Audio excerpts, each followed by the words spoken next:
posso mais. Eu não posso mais viver sem Ele. Amém? Você pode tomar o seu lugar, pode sentar por um momento. Em nome de Jesus.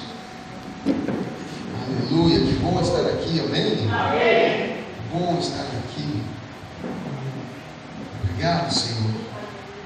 Nós te agradecemos por estar aqui, Senhor. A presença dele é o que faz toda a diferença. Amém? Jesus disse para os seus discípulos: ficar em Jerusalém até que do alto desça o Espírito Santo. Até que vocês sejam revestidos de poder. E eles ficaram esperando até o Espírito Santo descer. Eles não se moveram enquanto o Espírito Santo não desceu. O problema nos nossos dias é que homens e mulheres estão querendo agir sem o Espírito Santo. O problema nos nossos dias é que homens, mulheres, homens, famílias estão querendo tomar uma direção, estão fazendo as suas escolhas, estão traçando o seu caminho sem a presença dele. Este é o problema que nós enfrentamos nos dias de hoje. Pais de famílias conduzindo as suas famílias sem o Espírito Santo. O problema da igreja hoje não é falta de dinheiro, não é o número de pessoas, porque Deus não olha para isso. Amém? O problema da igreja hoje é a falta do Espírito Santo. Este é o grande problema. O fato de você dizer que é cristão, ou que você está me ouvindo com uma Bíblia, ou que você está seguindo a Cristo há muitos anos, não significa que você tem o Espírito Santo. Não significa. E o problema é que os homens estão vivendo sem Ele hoje em dia. E nós precisamos identificar isso e buscar como nunca antes. Voltarmos a ser movidos por esse Espírito. Amém. A ser guiados por Ele, a andar com Ele. Amém. E hoje nós vamos reforçar isso. Amém. Quem não esteve aqui na quarta-feira, levante a mão. Quem não esteve, se vocês estivessem, todas essas cadeiras estariam ocupadas. E eu acredito que faltaria lugar. Amém? Porque muitos irmãos estão vindo na quarta-feira, e se eles estivessem aqui hoje, também estariam todos esses lugares ocupados. Mas é que Deus tem feito coisas preciosas na quarta-feira, tem falado coisas preciosas, e tem nos ensinado que Ele quer mais do que nos alimentar, Ele quer nos ensinar a pescar. Nós vimos Jesus alimentando uma multidão, mas nós também vimos Jesus mandando os discípulos pescarem. Existem tempos que Deus nos abençoa, Ele providencia o necessário para nós. Do céu Ele traz para a terra, mas existem momentos na nossa vida que Ele não coloca na nossa frente, Ele nos manda pescar. Então existem fases na vida de um cristão, e nós estamos aprendendo isso. E Deus tem dito que Ele quer nos ensinar a pescar. Porque se o milagre não acontecer aqui hoje, nós vamos lá na frente pescar. Nós vamos provocar o milagre, nós vamos produzir o milagre. Amém? Interessante que Jesus mandou eles pescar exatamente onde eles não tinham pescado nada. Eles passaram a noite inteira pescando, mas não pescaram nada. E quando eles retornaram, Jesus mandou eles ir exatamente no lugar onde eles tinham fracassado. Jesus quer nos ensinar a pescar exatamente por isso. Onde deu errado, Ele quer fazer dar certo. Amém. Onde nós fomos frustrados, Ele quer nos fazer vencer. Amém. Então Deus tem um processo, Ele tem um jeito eterno de trabalhar com a gente. Nós estamos aprendendo isso na quarta-feira. Amém. E aqui no sábado nós estamos aprendendo algo muito forte também. Estamos falando sobre vida eterna. Eu gostaria de convidar você, irmão, a abrir comigo em Romanos, capítulo 6, a carta do apóstolo Paulo aos Romanos, capítulo 6. Vamos estar fazendo essa leitura a partir do versículo 16. Estamos falando sobre vida eterna. Amém? Vida eterna. João, o discípulo amado, no seu evangelho, no capítulo 3, verso 16, João fala que Deus todo aquele que nele creia não pereça, mas tenha vida eterna. Jesus veio para trazer vida eterna. Ele veio para nos dar vida eterna. Vida eterna não é só uma vida longa. Vida eterna é um costume, é uma cidadania, é uma cultura, é um pensamento eterno. É a vida do céu sendo vivida e praticada na terra. Isso é vida eterna. Jesus, ele não veio só para fazer o cego ver, o surdo ouvir, o paralítico andar, multiplicar pão e peixe. Ele não veio só para fazer demonstrações de poder. Ele veio para fazer algo superior a isso. Ele veio para colocar vida eterna nos homens, fazer nós andarmos dessa forma, com vida eterna. Amém? É isso que nós estamos falando. É isso que nós estamos tratando nesses dias.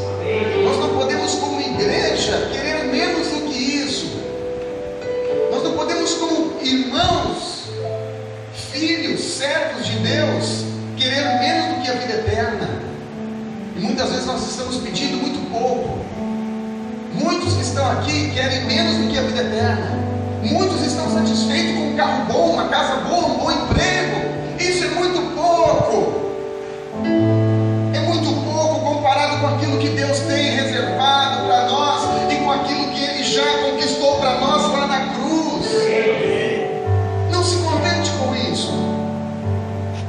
O apóstolo disse que aquele que procura Cristo só nessa terra é o mais infeliz dos homens.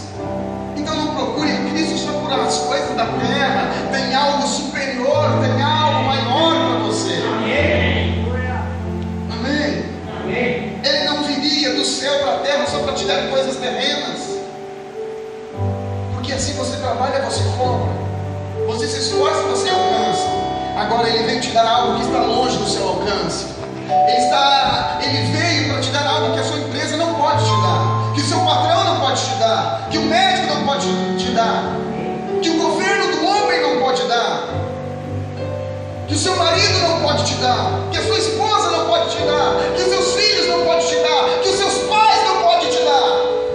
Ele veio trazer algo que nenhum homem pode nos dar: a vida eterna. Amém? E você não pode buscar nada menos do que isso. Vida eterna. O problema dos cristãos hoje em dia é que estão buscando tudo menos o mais importante. Estão pensando muito na terra e pouco no céu. Irmãos, nós estamos nos alinhando. Deus está nos alinhando. Ele está nos colocando num lugar para refletir e buscar aquilo que é mais urgente, aquilo que é eterno, não passageiro. Amém? Então não queira menos do que a vida eterna, irmão. Não se contente com menos, porque é isso que Ele tem para você. Amém? Por isso que Paulo lhe fala que Ele pode muito mais do que nós podemos pensar ou imaginar. É o que Ele faz. Que a vontade dele é boa, agradável e perfeita. Amém? Então tem muito mais de Deus para nós. Romanos capítulo 6, verso 16, diz assim: quem encontrou, diga amém. Diz assim: não sabeis vós que a quem vos oferecerdes por servos para lhe obedecer, sois servos daquele a quem obedeceis, ou do pecado para a morte, ou da obediência para a justiça? Verso 17: mas graças a Deus que, tendo vós sido escravos do pecado, obedecestes de coração a forma ou o padrão que fostes entregues, fostes libertados do pecado e vos tornastes escravos da justiça. Falo como homem, por causa da fraqueza da vossa carne. Pois assim como oferecestes os vossos membros à escravidão da impureza e da iniquidade para a iniquidade, assim apresentai agora os vossos membros para servirem à justiça para a santificação. Quando ereis servos do pecado, estáveis livres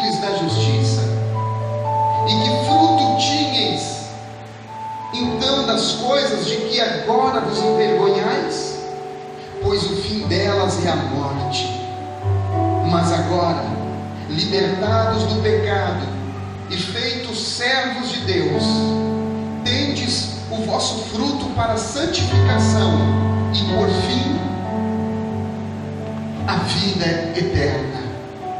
Pois o salário do pecado é a morte, mas o dom gratuito de Deus é a vida eterna em Cristo Jesus, nosso Senhor. Amém? Pois o salário do pecado é a morte, mas o dom gratuito de Deus é a vida eterna em Cristo Jesus, nosso Senhor. Amém? Você pode deixar aberto aí Romanos capítulo 6, versículo 16 em diante, onde nós estamos fazendo essa leitura. Gostaria de estar compartilhando algumas coisas com vocês sobre isso, algumas verdades que nós precisamos pensar, nós precisamos refletir, nós precisamos entender, irmãos, porque se nós não entendermos algumas coisas, nós vamos gastar a nossa vida dentro de prédios como esse, nós vamos gastar o nosso tempo dentro de denominações, religiões.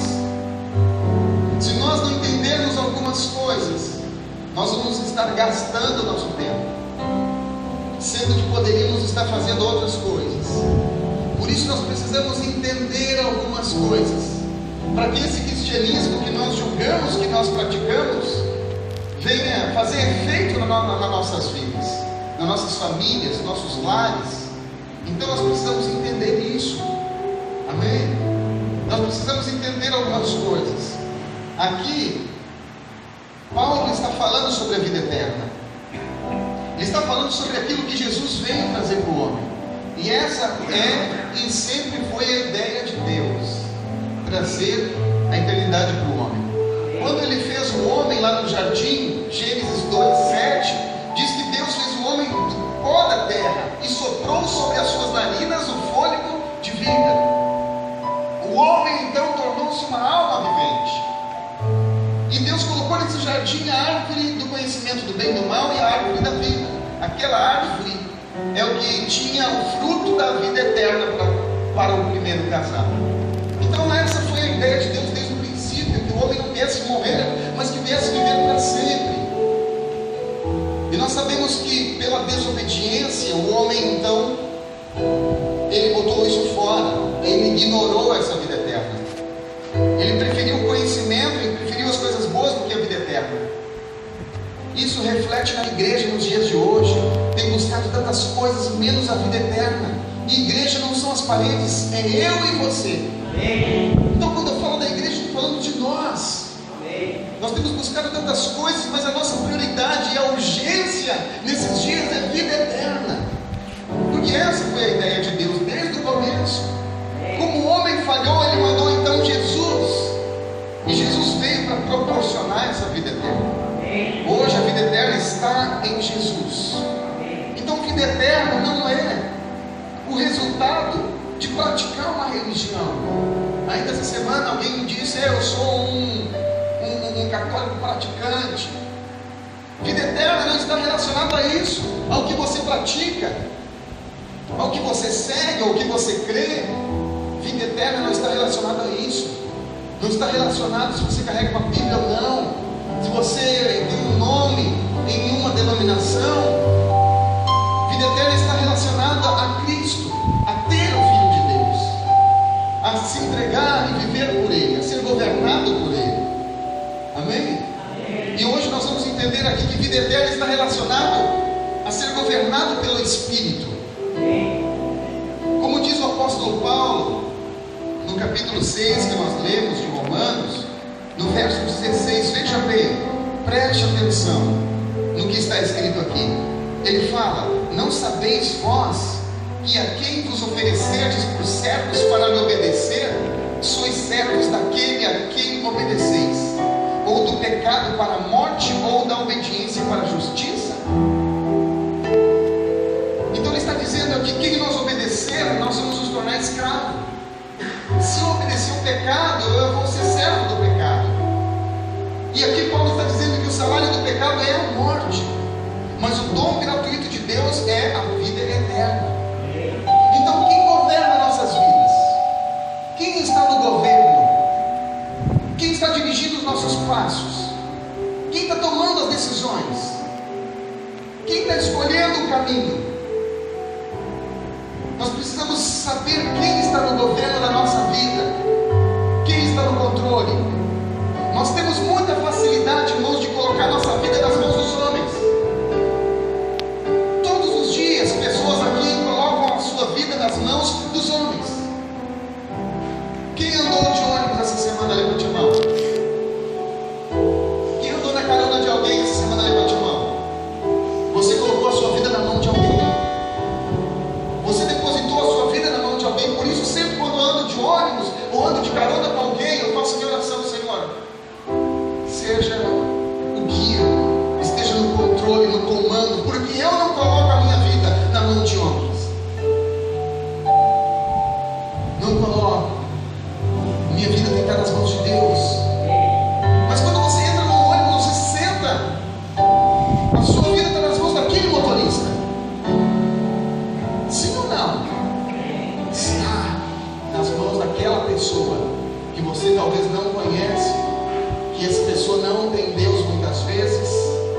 É por isso que o último acidente aéreo que matou mais de 100 pessoas diz o seguinte, deu na televisão esses dias, que o piloto foi ao banheiro e o copiloto se trancou na cabine, se trancou. Quem ouviu isso? Ele estava em uma depressão profunda, ele queria matar, tirar a sua própria vida, só que ele levou todos que estavam juntos. Ele mirou a aeronave, o avião, num lugar e tirou a vida de todos. Todas as pessoas estavam nas mãos daquela pessoa. Nós temos um motorista ali, irmão Vanderlei. As pessoas estão colocando a vida nas mãos dele. As pessoas colocam a vida nas minhas mãos.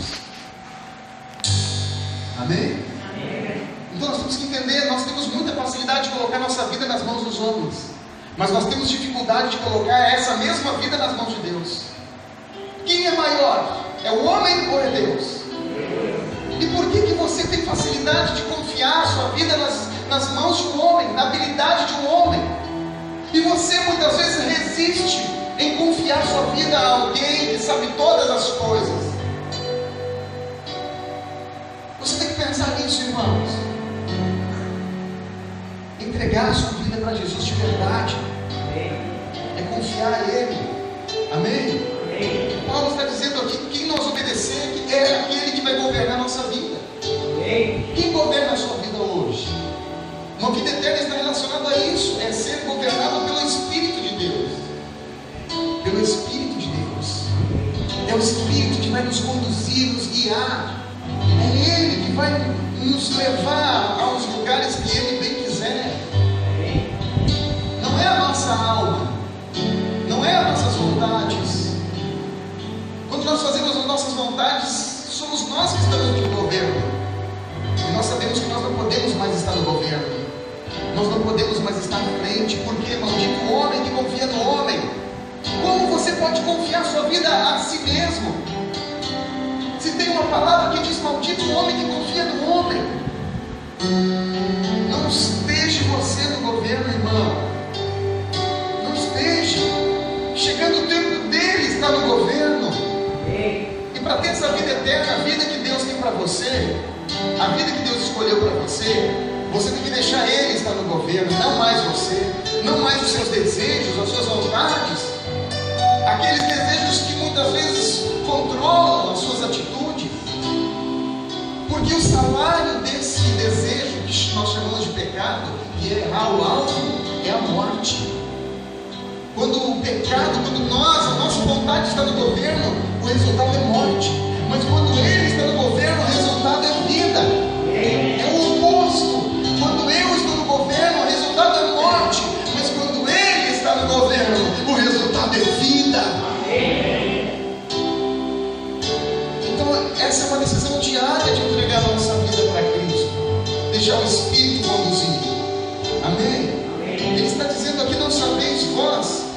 quem vos oferecerdes por servos para lhe obedecer, sereis servo daquele a quem você obedece.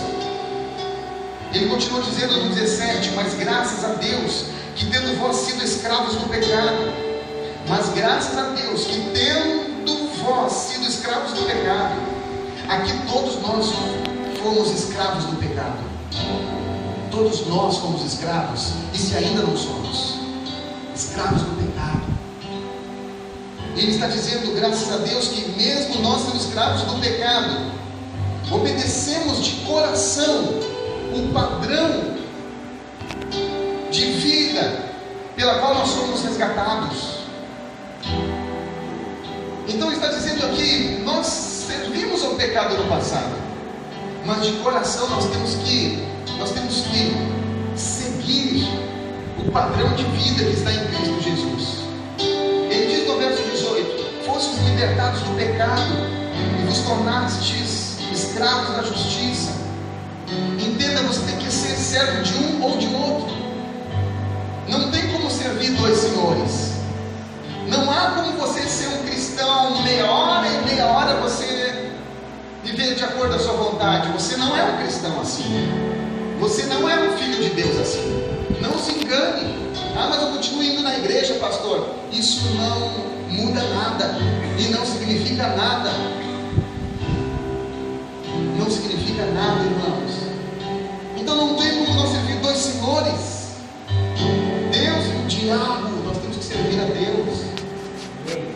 Antes nós éramos escravos do pecado, agora nós somos escravos da justiça, para fazer tudo aquilo que é justo, honesto e correto. Amém? Paulo ele fala no verso 19: falo como homem por causa da fraqueza da vossa carne, pois assim como oferecestes os vossos membros à escravidão da impureza e da iniquidade para a iniquidade, assim apresentai agora os vossos membros para servirem à justiça, para a santificação. Ele está dizendo, assim como no passado vocês serviram, ofereceram seus membros para o pecado, para os desejos, para as vontades, agora você tem que oferecer os seus membros para a justiça, para a santificação. Amém? Amém? Antes nós servíamos ao pecado, nós fazíamos tudo que dava na cabeça, mas agora nós temos que servir a Deus, aquilo que é correto, aquilo que é honesto, é justo.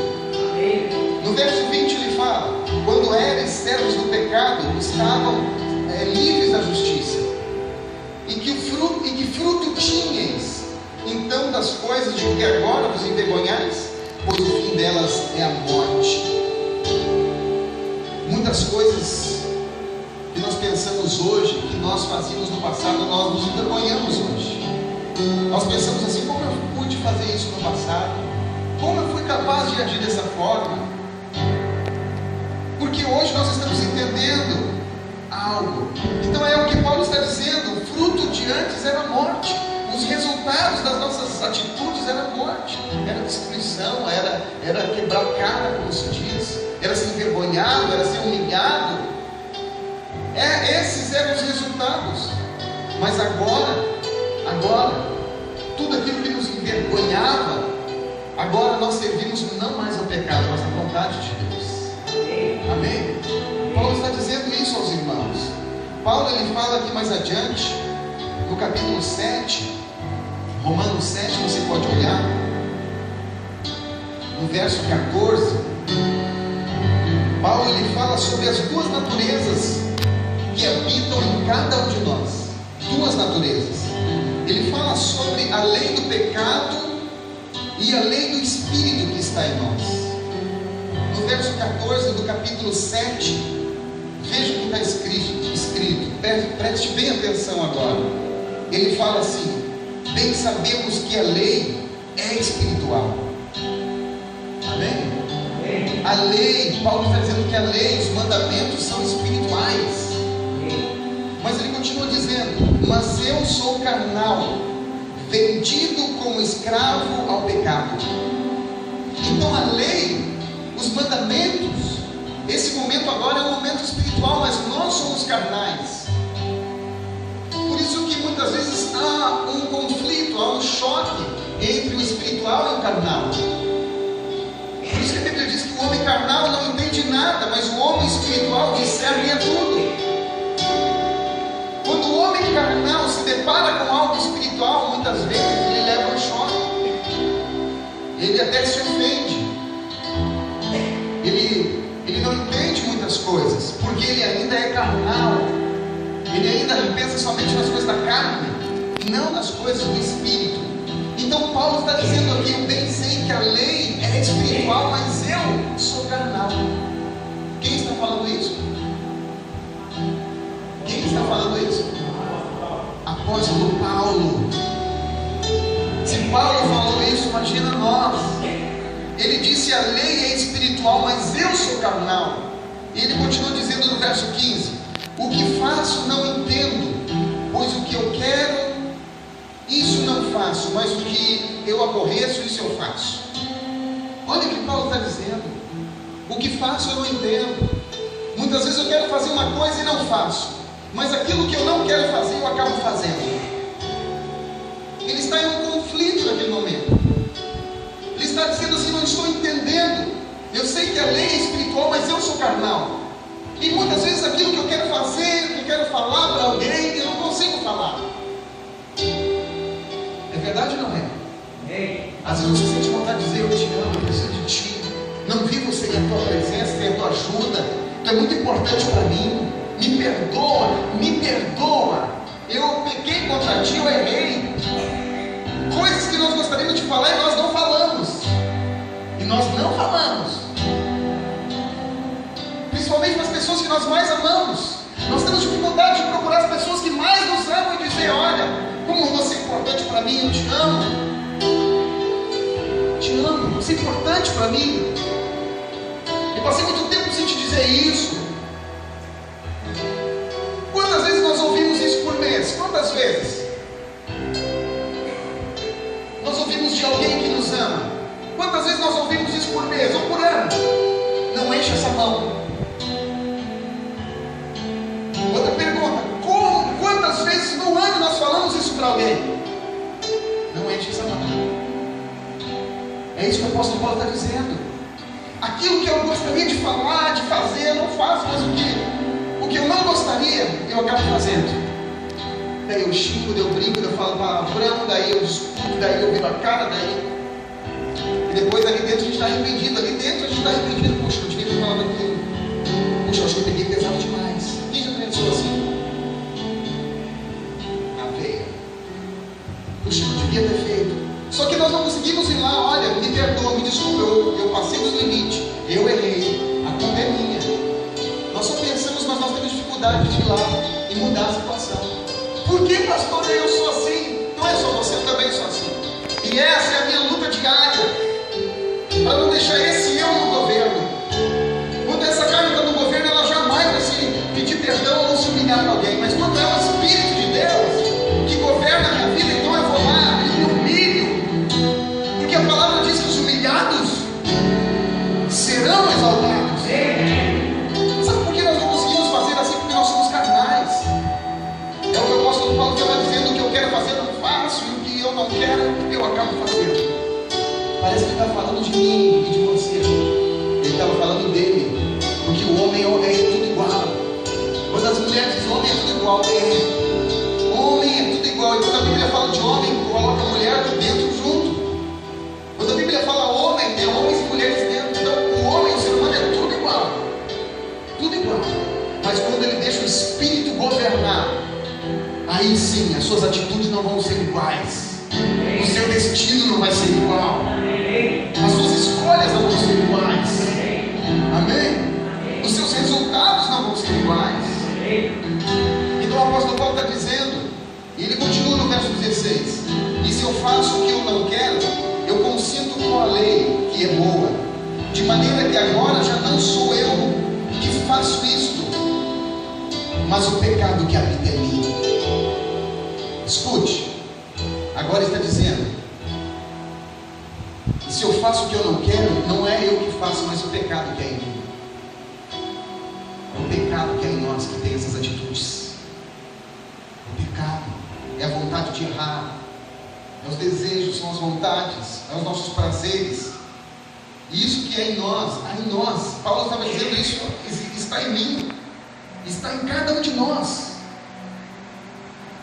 A iniciativa de fazer coisas erradas, falar no momento errado, falar o que não deve, agir de forma errada, está em cada um de nós, irmãos. Não está lá fora. Não vou olhar para a TV, não vou olhar a televisão. Por muito tempo a igreja viveu assim. O crente não pode ter televisão em casa, é pecado. A crente não pode botar calça, que é pecado. E tantas outras coisas que o homem foi criando, inventando. O pecado não está lá, o pecado está em nós. E claro, se você olhar algumas coisas, só vai alimentar o pecado que está em você. Se você ouvir algumas vozes aí, só vai alimentar o pecado que há em você. Mas o pecado já está em nós, o que o apóstolo Paulo está falando. Ele disse: de maneira que agora já não sou eu que faço isso, mas o pecado que habita em mim. É o pecado que habita em nós. Ele continua no verso 18: eu sei que em mim, isto é, na minha carne. Ele está dizendo: eu sei que em mim, ou seja, na minha carne. No verso 18: não habita bem algum. Opa! Verso 18, você encontrou? Leia comigo: eu sei. Não. Na hora de pedir coisas boas, a gente ora muito mais alto. Você vai estar falando de você e de mim. Eu vou ensinar uma oração para você fazer todos os dias agora. Começa assim, ó: eu sei. Eu sei que em mim, isto é, na minha carne, não habita bem algum. Amém? Em você, ou melhor, na sua carne, não habita bem algum. É uma boa notícia? Não é no irmão do lado. Pastor, é o meu marido. Não é o seu marido. Estou falando de você. Minha mulher. Não, é de você. Em você, ou melhor, na sua carne, não habita bem algum.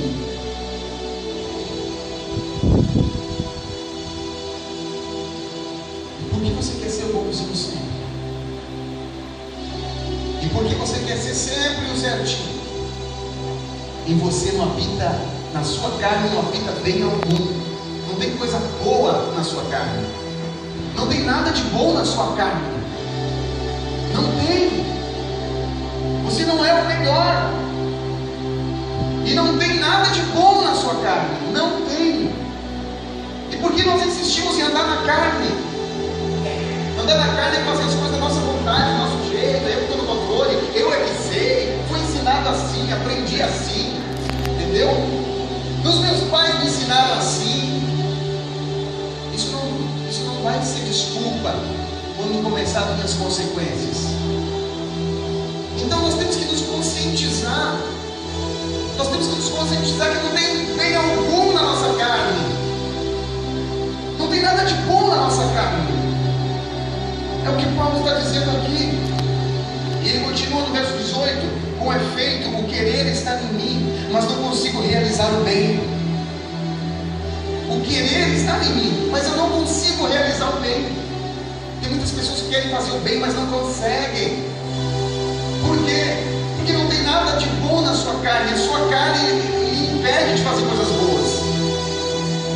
A nossa carne nos impede de fazer coisas boas, mas ela nos ajuda a trair, ela nos ajuda a mentir, ela nos ajuda a falar mal do outro, ela nos ajuda a fazer fofoca, ela nos ajuda a olhar para onde não deve, a falar o que não deve. A nossa carne nos leva para isso. Então, se você tem feito isso, você está andando na carne. Se você não consegue fazer o bem, você está andando na carne. Agora, se você está fazendo coisas boas, você não está na carne. Amém? Paulo está dizendo isso. E é isso que a igreja precisa entender.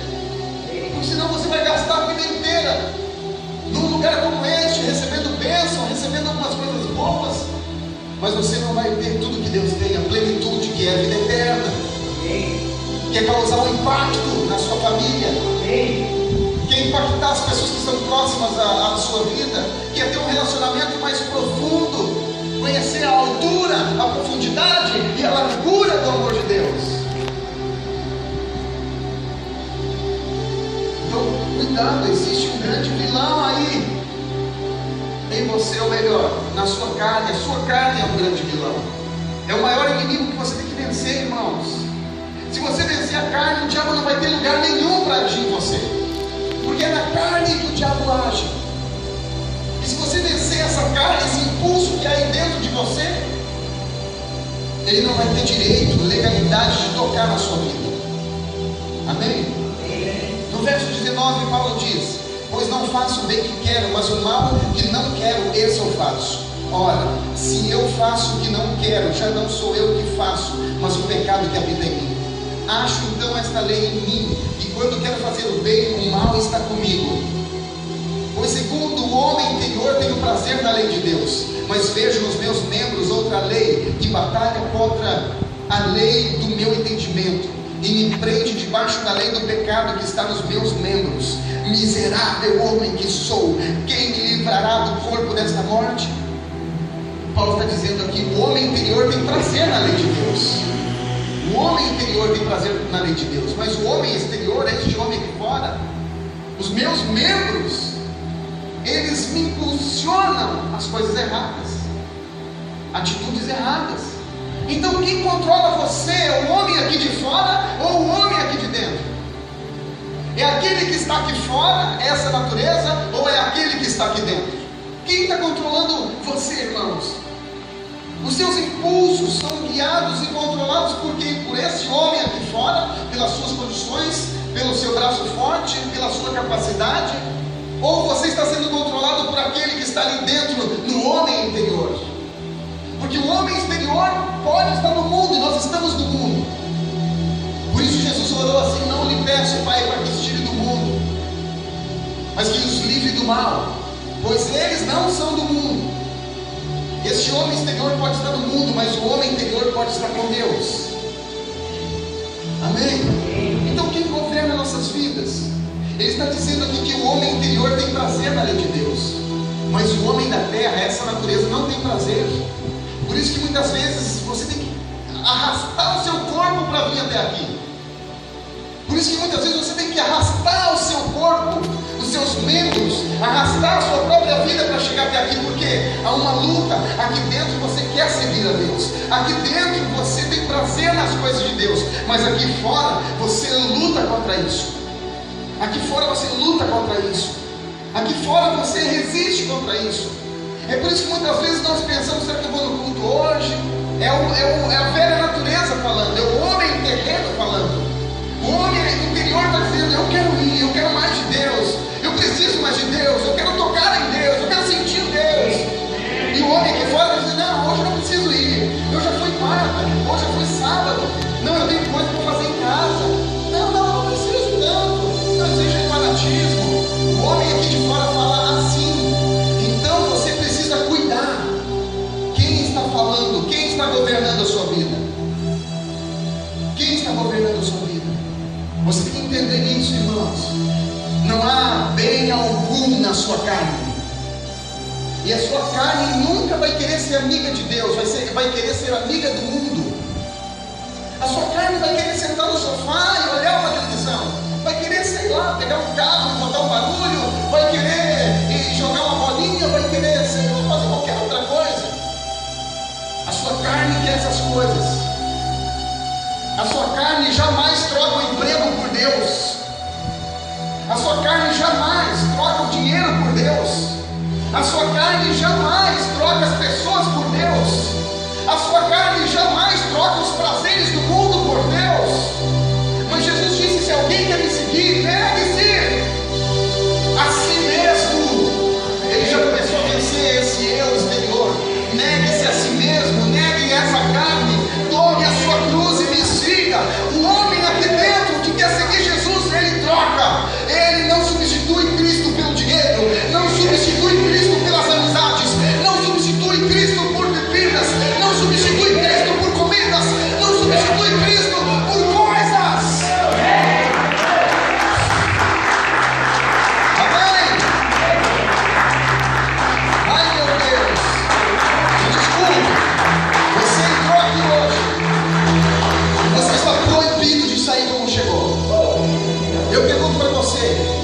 está governando a sua vida, irmão? Que cristão você é? Que evangélico você é? Que vida cristã você está levando? Ei! O seu nome está no livro de membros de uma denominação ou está no livro da vida? Aonde está o seu nome? Pastor, como eu vou saber? Você vai saber, é simples. Quando você busca primeiro o reino, o seu nome está lá. Quando você troca o mundo pelo céu, o seu nome vai estar lá. Amém? É isso, irmão, não brinque mais. Não há mais tempo para brincar. Quem você está sendo? Qual é a voz que você está ouvindo agora? Talvez você está horrorizado em me ouvir. Talvez você está pensando assim: tomara que termine logo essa mensagem. É o seu homem exterior.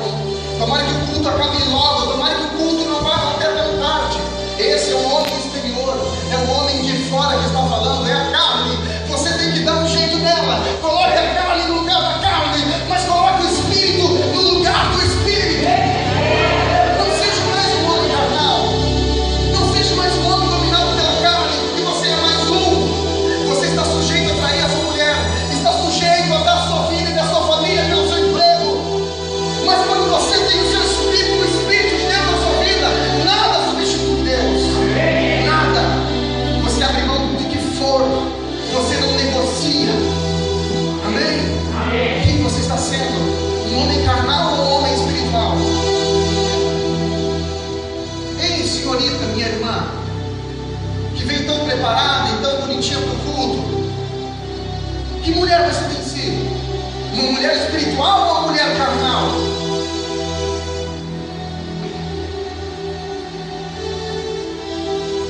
Que você tem sido? Olhe para as suas atitudes. Jesus não veio condenar, ele veio salvar. O fato dele não vir condenar, ele não veio dizer: você é inocente, você é certinho, não.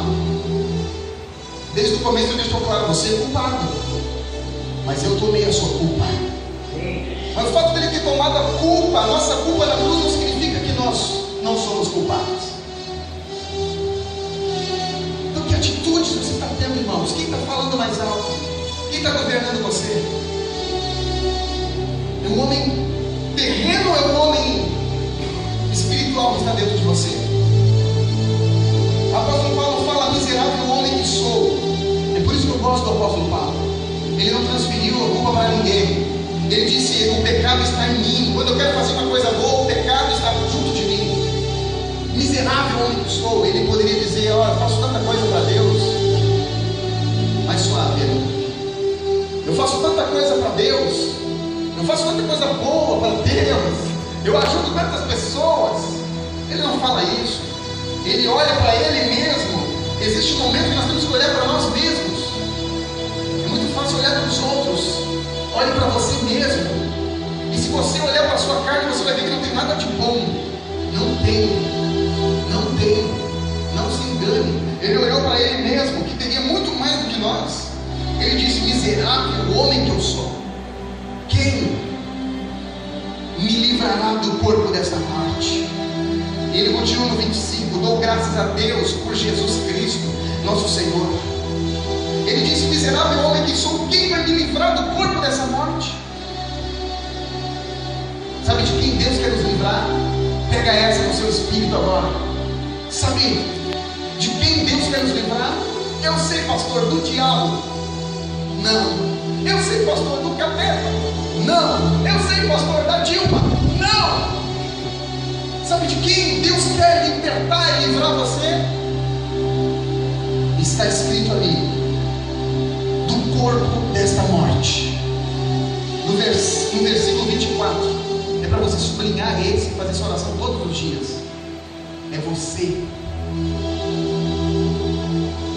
Sabe de quem Deus quer livrar você? Sabe de quem Deus quer livrar você? Do corpo dessa morte. Ele está dizendo: quem me livrará do corpo dessa morte? Deus quer livrar você de você mesmo. Deus quer livrar você da sua carne, das intenções que é na sua mente. Quando você consegue ficar sozinho, você não para de pensar bobagem. Quando você está sozinho, você não para de olhar o que não deve olhar. Você não libertar. Você não consegue esperar em Deus. Você sofre por uma ansiedade que faz você se precipitar todos os momentos. É desse corpo que Ele quer livrar você. Não é do demônio tal, do demônio outro tal. Se fala muito sobre isso. Ele quer libertar, livrar você do seu próprio corpo, dessa carne que quer controlar você. Que quando alguém xinga você, você quer rebater. Que quando acontece um desentendimento em casa, você quer fazer algo muito ruim. É desse corpo que Ele quer livrar você e eu, irmão. Ele quer livrar a gente desse corpo. Amém? Você está entendendo? Você tem que ficar revoltado consigo mesmo. Amém? E no capítulo 8, Paulo fala sobre a vida através do Espírito. Antes, ali no verso 25, que nós estávamos no capítulo 7 ainda, Paulo fala: dou graças a Deus por Jesus Cristo, nosso